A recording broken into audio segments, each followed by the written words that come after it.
He lived alone on this deserted island for decades. Every week Mason's old comrade would bring his daughter Jessie to deliver supplies. Everything had been fine for all those years. But on this day, when they came to bring supplies again, a hurricane suddenly broke out over the sea. The fierce storm capsized both Jesse's small boat and his friend's ship. Mason saw something had happened out on the water. He immediately launched his speedboat to rescue them. At that moment, Jesse's foot was tangled in a fishing net. Mason dove straight into the sea. He found the unconscious Jessie and struggled to break the net around her foot. He wanted to go save his old friend, but turned around and saw he had already drowned. Mason had no choice but to swim back to the surface with Jessie. When Jessie woke up and learned her father was dead, she was heartbroken. Mason felt guilty about his old friend. He took good care of Jessie. As they spent time together, they slowly went from strangers to close friends.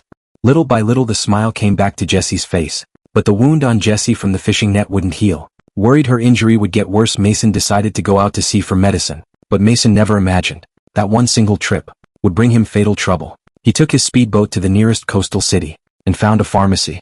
Before entering, he checked where the cameras were, then carefully kept his face out of the camera view. He took many boxes of medicine for external injuries, disinfection and inflammation. When paying, he deliberately turned his head away so the cashier couldn't see his face clearly. When he passed a women's clothing store, Mason went in and picked out a set of clothes for a teenage girl. But as he walked out of the store, his face appeared in a live stream by some young girls at the door. Before long, he was detected by a newly developed facial recognition system from Europe's top intelligence agency.